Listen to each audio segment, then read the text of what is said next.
Bom dia, boa tarde, boa noite, dependendo aí da hora que você esteja nos ouvindo. Estamos de volta! É a nossa quarta temporada de podcasts. O ouvidor pergunta e o especialista responde. E nessa nova temporada nós vamos tratar de um assunto bem palpitante, bem interessante, que é sobre comunicação. Nós estamos em pleno século XXI, a era da comunicação, a era do vídeo, e nós não poderíamos deixar de fora esse tema tão importante, tão atual. E para conversar conosco hoje, nós convidamos a doutora Luciana Bertacchini. A doutora Luciana, ela é conselheira da ABO Nacional. Além disso, ela é vice-presidente da seccional da ABO no estado de São Paulo. Ela é fonoaudióloga de profissão e, além disso, ela é mestre em distúrbios da comunicação pela Unifesp e doutora em bioética. Doutora Luciana, como vai a senhora? Tudo bem? Olá, tudo bem, doutor Xavier? Muito obrigada pela gentileza do convite. É muito bom estar aqui com vocês. E aproveito e já agradeço também ao Tribunal Regional do Trabalho do Rio de Janeiro, que faz esse importante podcast, né, nesse trabalho de conjunto entre a ouvidoria e a escola judicial. Muito obrigada pela gentileza do convite. Obrigado, doutora Luciana. E a gente já vinha, né, tanto a nossa ouvidoria aqui do tribunal, quanto a ABO já vinha namorando já há um tempo, né, fazia trabalhos conjuntos, e a gente fica prestando atenção à distância do trabalho de vocês, da nossa presidente Adriana Alvim, e é muito importante ter vocês aqui, né? A visão do ouvidor ou das ouvidorias das empresas, né? E nós que somos de ouvidoria de órgãos públicos, é muito bom essa troca de experiência. E, já falando também do nosso tema, é importante que as ouvidorias público e privadas se comuniquem, não é verdade, doutora Luciana? Com certeza.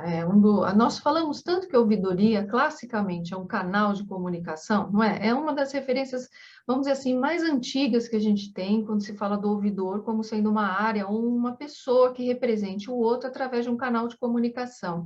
Então, a chave da comunicação é extremamente importante para a praxis da ouvidoria. Ele precisa, né, o ouvidor, estar sensível ao poder que ele tem e ao impacto que ele causa nas pessoas através do exercício da comunicação. Exatamente, a tua impressão é a certa. Doutora Luciana, tem um ditado, um jargão que era muito usado por um comunicador de TV e rádio, né, na década de 50, 60, 70, até quando ele veio finalmente a falecer, enfim, que era aquela máxima de que quem não se comunica se trumbica.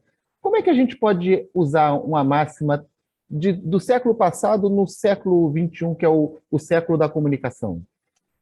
A gente pode até se fazer uma segunda pergunta, né? É uma máxima antiga e a pergunta é como que é, né? Qual é o segredo de se perpetuar, né, uma máxima dessa? Porque, na verdade, assim, em verdade, ela impacta na vida das pessoas, né? A comunicação. E nós temos o tempo todo a necessidade, a vontade de dominar melhor essa forma de comunicar os nossos valores, as nossas ideias, a nossa visão de mundo. Portanto, impacta na relação que nós temos com as pessoas e num nível de convivência também. Então, eu vou dizer, doutor Xavier, que esse é um desejo permanente de se comunicar melhor, que é uma busca que a gente faz. Daí a importância de sempre estar voltando na essência do que quem não se comunica se trumbica em quê? É a pergunta que a gente faz, né? Essencialmente nas relações que nós estabelecemos na sociedade, o ouvidor em representar o cidadão e as pessoas no convívio social, né? No convívio social, de manter minimamente uma harmonia. Então, é importante lembrar qual é o impacto. O impacto está na relação humana. E, E doutora nas Luciana, convivências, né? a gente percebe claramente que dessa distinção, né, do que seria a percepção coletiva da individual quando a gente fala sobre comunicação. Como é que a gente consegue, então, poder trabalhar, talvez seja essa a expressão, a comunicação individual, a corporativa, e de que forma essas duas interagem? Sabe que o importante, doutor Xavier, é quando a pessoa tem sensibilidade em relação à comunicação de si própria, vamos chamar que a comunicação individual, quando ela começa a ter uma comunicação, que esse é um conceito relativamente recente, mas que eu gosto muito porque eu acho mais completo, que é o da comunicação consciente. À medida que ela tem esse domínio, ela entende perfeitamente o impacto que isso causa nas relações do mundo do trabalho. E ela leva isso buscando maior conexão e maior engajamento com as pessoas, inclusive até no seu traço de liderança, o que é muito importante, de ter as pessoas mais sensíveis e mais colaborativas na sua convivência. Então, acabam sendo pessoas que se destacam no mundo corporativo, justamente em função dessa sensibilidade e de um conceito bem interessante, que é a presença líder e a presença executiva. Isso faz com que a organização se sinta cada vez mais, vamos dizer assim, sensível ao valor que tem a comunicação para os negócios, para a qualidade da representatividade, para o produto que você oferece, para a sua reputação.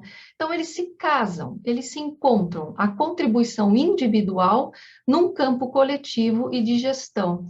E é muito importante, porque antes nós não falávamos tanto em comunicação no mundo do trabalho ou no corporativo como nós falamos e tratamos hoje, porque isso está gerando um impacto muito grande na relação, né, de trabalho e até suscetível a alguns casos extremos que podem até cursar muito perto das situações assediadoras. À medida que a pessoa não tem esse cuidado com a comunicação, eu vou usar um termo bem simples aqui, ou ela seja um pouco estabanada, né, com as estratégias comunicativas, o que pode favorecer as circunstâncias de assédio. E o assédio é o quê? É uma pauta muito trabalhada hoje no mundo do trabalho. Então, a chave para essas conexões do individual para o corporativo está no domínio da comunicação consciente. E a comunicação é algo que se aprende ou é um dom natural? Olha, graças a Deus, todos nós, né, nascemos com o nosso cérebro social, tá? Então, nós fomos criados para nos mantermos conectados o tempo todo. Então, veja, trazemos uma questão não é nem intuitiva, mas é uma competência natural de procurarmos as conexões sociais. Então, nós temos que aprender a usar de melhor maneira possível essa competência, porque a competência depende do eu saber algo, de eu praticar algo que eu sei e de eu dar sentido àquilo que eu acabei de aprender e de praticar, que diz respeito às atitudes. Então, a partir do momento que eu tenho essa percepção, eu começo um processo de aprendizado, sim, da comunicação, doutor Javier. Ela se Uhum. aprende à medida, veja, de pequenininho a gente aprende a língua, né? É a primeira coisa que nós aprendemos, assim, nós nascemos nos comunicando através de gestos, de sinais, depois nós somos formalmente apresentados para um idioma, para uma língua, que é um código, né, que obedece aí, é uma linguagem que obedece a um código comum, né? E a partir daí aprendendo e dominando os sons dessa língua. Então é todo um processo de aprendizado do começo ao final da vida, porque nós temos condições de aprimorar essa qualidade de conexão com as pessoas. Então, a gente falava agora do mundo do trabalho, né? Poxa, mas eu tenho intuitivamente aquela questão que impacta negativamente se eu não me comunicar bem. Ok, mas então qual é o caminho para eu me comunicar melhor? E aí responde a sua pergunta, é através de um processo de aprendizado. Não só de técnicas, né? Mas é de uma autoavaliação, de todo um conjunto de competências, inclusive socioemocionais, que entra dentro desse processo constante e contínuo de aprendizagem. Portanto, a resposta é os dois. Nascemos com essa predisposição para a conexão e temos que aprender, além da língua, todo um conjunto de sinais verbais e não verbais, que são a base da comunicação, chamada linguagem, profundamente humana, né, e que merece ser trabalhada com maior sofisticação possível o cuidado. Então, doutora Luciana, nesse nosso mundo globalizado, né, a comunicação ela é um fator que encurta distâncias, ela é capaz de promover e a gente vê alguns exemplos dos chamados influencers digital, né, que são pessoas altamente comunicativas ou interativas com outras pessoas em redes sociais, e essa comunicação é praticamente instantânea.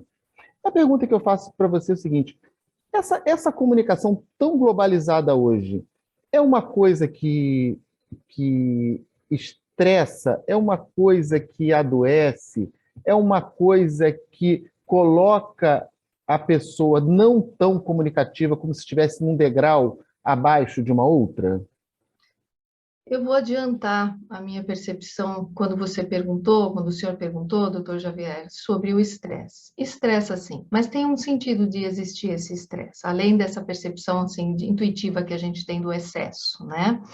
A nossa comunicação do século XXI é o quê? Né? Ela traz uma tendência muito grande dentro da sua fala, que é exatamente o excesso de informações, seja por mídia aberta, seja pela matéria jornalística, seja pelos influencers. Nós estamos num corpo mídia, né? Helena Katz é uma jornalista especialista nesse assunto e ela fala com muita propriedade. Nós acabamos nos condicionando ou somos condicionados a não ouvir.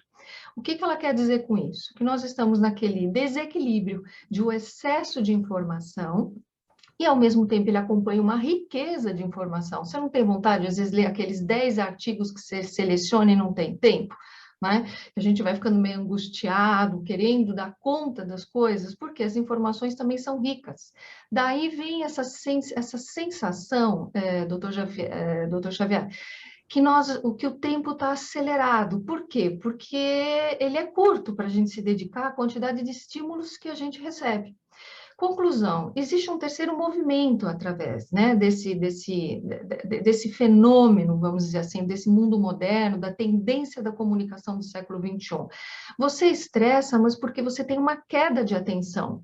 Nós somos comunicação e interface O ainda. foco é desviado o tempo todo, a toda hora. Tempo todo, a toda hora, e por isso que a nossa comunicação é disputadíssima pelo mundo digital, pelas mídias, onde você coloca uma atenção, onde você dá um clique, uma pesquisa no seu navegador, existem especialistas rastreando, né? A ciência de dados vai atrás de você, de onde você deu um pouco mais de atenção, então ela é preciosa.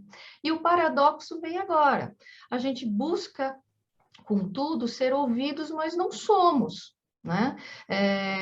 A expressão não é uma carência, mas nunca estivemos tão desejosos de serem genuinamente ouvidos como hoje. Né? Nós queremos falar, a gente trabalha com a imagem, com a superficialidade da informação, não é? Eu mostro, a gente valoriza muito o mundo de hoje a imagem, tá? Mas a profundidade que requer ouvir o outro, dar um sentimento de pertencimento, deixa eu te dar a atenção desejada, a gente acaba não dando conta desse segundo movimento. O primeiro está muito bem instalado, excesso de informação, baixa de atenção, e aí a gente esbarra em algo chamado baixa também da empatia. Né? À medida que eu não tenho atenção ao outro, eu vou me sentindo um pouco mais resistente a essas relações e não valorizo o conteúdo emocional das pessoas com as quais eu me comunico o dia inteiro. Doutora Luciana, infelizmente, assim, aqui é tudo muito rápido, a gente começa a conversar e logo, logo o tempo acaba. Mas o tempo acaba para esse primeiro episódio dessa nossa nova série. E eu queria deixar um convite aqui no ar para a senhora retornar, para a gente continuar falando principalmente dessa questão da empatia, né, que é uma palavra que é muito usada socialmente, modernamente, e a gente queria voltar nesse tema no próximo episódio. O convite está feito, e se estiver aceito, estamos todos felizes. O convite está aceito.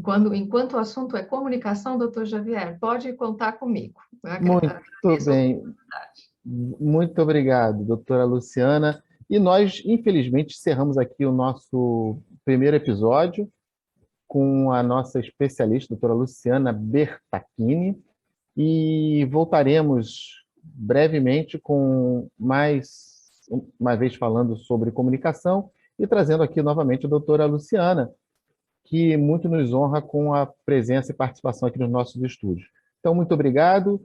Não se esqueçam, estamos no Spotify, no YouTube da Escola Judicial, no Apple Cast, Google Cast, em todo lugar do planeta, inclusive fora do planeta, para quem estiver podendo nos ouvir. Um grande abraço para todos e até o próximo episódio.